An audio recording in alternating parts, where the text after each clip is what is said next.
bonbonne de gaz verte avec un pain de plastique collé sur 2 détaux. Un engin explosif improvisé vient d'être découvert dans la région de Drawsko, en Pologne.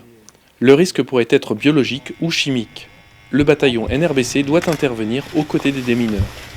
Voici un des événements auxquels les soldats du 2e régiment de dragons devront faire face durant l'exercice Steadfast Jazz. Cet exercice pour le 2e régiment de dragons, c'est un de nos exercices majeurs, puisqu'il s'agit donc de certifier le poste de commandement de ce bataillon, qu'arme principalement le 2e régiment de dragons. Donc c'est essentiel, c'est vraiment prouver notre capacité à commander un bataillon multinational.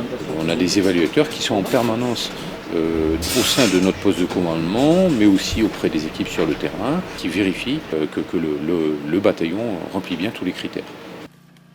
Chaque événement auquel le poste de commandement doit faire face durant l'exercice provoque une réaction sur le terrain. Reconnaissance, investigation, décontamination, les soldats du bataillon NRBC prennent conscience des difficultés du travail en international. On va faire beaucoup de travail vraiment très conjoint, donc par exemple en reconnaissance, où on va mixer un peu les équipes. Donc il faudra être capable de travailler sur le même réseau radio, toujours avec cette contrainte de la langue, mais surtout les contraintes de procédure radio qui sont forcément différentes d'un pays à l'autre.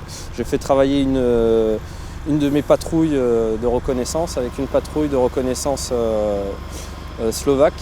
Donc il a fallu revoir déjà les fréquences, les indicatifs, et puis voir de quelle manière on allait travailler et qui dirigeait la manœuvre. À la clé, la certification OTAN du bataillon NRBC, qui prendra l'alerte en 2014 au sein de la NATO Response Force, la force de réaction rapide de l'OTAN.